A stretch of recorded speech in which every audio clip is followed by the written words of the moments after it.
This video lesson is coming to you from the Idea Lab. Parents and teachers can use this code to get optional study materials that go with this video.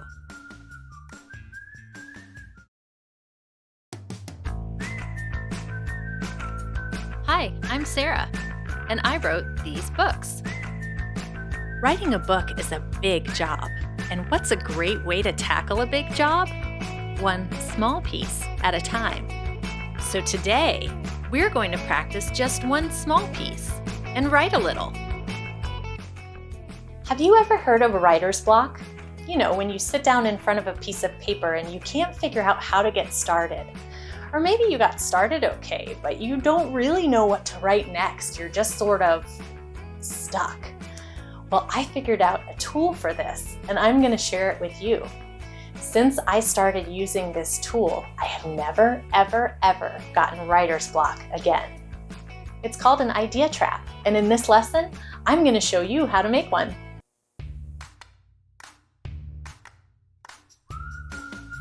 Let's talk about ideas for a minute. Have you ever noticed how ideas sometimes just pop into your head until someone asks you to choose something to write about, and then nothing? That's where the idea trap comes in. Instead of trying to force your brain to come up with a new idea right now, you can start capturing ideas the time that you naturally get them. So whenever you have a new idea, you can write it down in your idea trap and save it for later. Then, the next time you're stuck and don't know what to write about, you've got a bank of great ideas that you've been thinking up all along the way. You can just grab whichever idea seems the most fitting to the task and start writing. This tool has totally saved me more than a couple times. And now on to your activity for today. Write a little about one new idea. Your idea can be anything: a character name, a song idea, a pair of funny rhyming words, a new ice cream flavor. Whatever pops into your head, trap it and save it for later. If you're up for a challenge, see if you can write down at least one new idea every day. After a couple of weeks, you'll be surprised to see how many great ideas you're coming up with. So now it's time to start trapping your ideas. Any journal or notebook will do, even just a stack of papers, but I like to have a little pocket-sized notebook just in case I am not sitting at my desk when an idea strikes. Stick around here and I'll give step-by-step instructions for how you can make an idea trap out of things that you might have around the house. Here's what you'll need.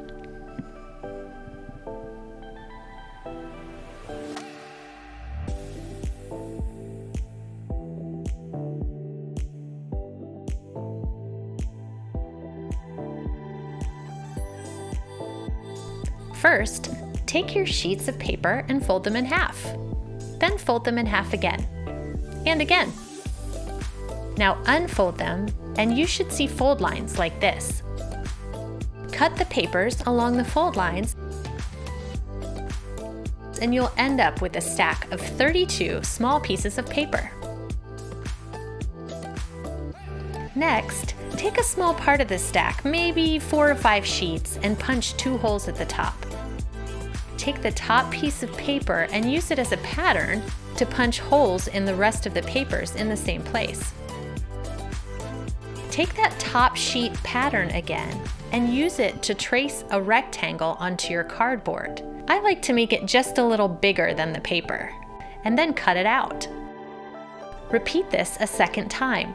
Use the paper pattern to punch holes in the cardboard pieces too. Here's some pro tips to help you line up the holes and tie your idea trap just right. Using a pencil, you can put a couple of sheets together at a time, and the pencil helps you make sure that the holes are lined up. You can do one side and then the other.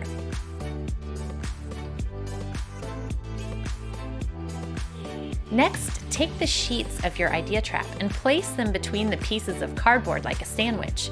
You can use your pencil again here if you need to.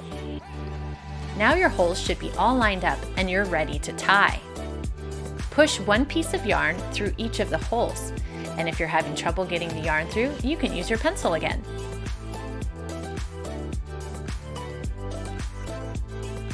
If you tie an idea trap too tight, it makes it hard to open and close without ripping the paper. So we're going to use the pencil again to make sure that we tie it just right. Lay the pencil across the top of your idea trap notebook. Now tie the yarn around the pencil in a double knot.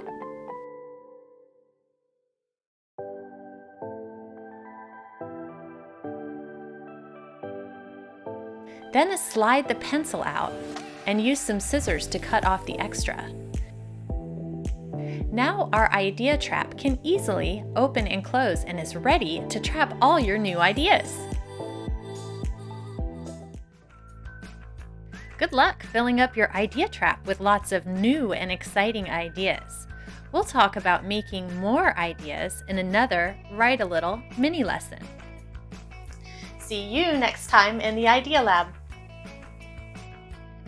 If you want to check out more Big Fab Story Lab episodes, click the link in the description below this video.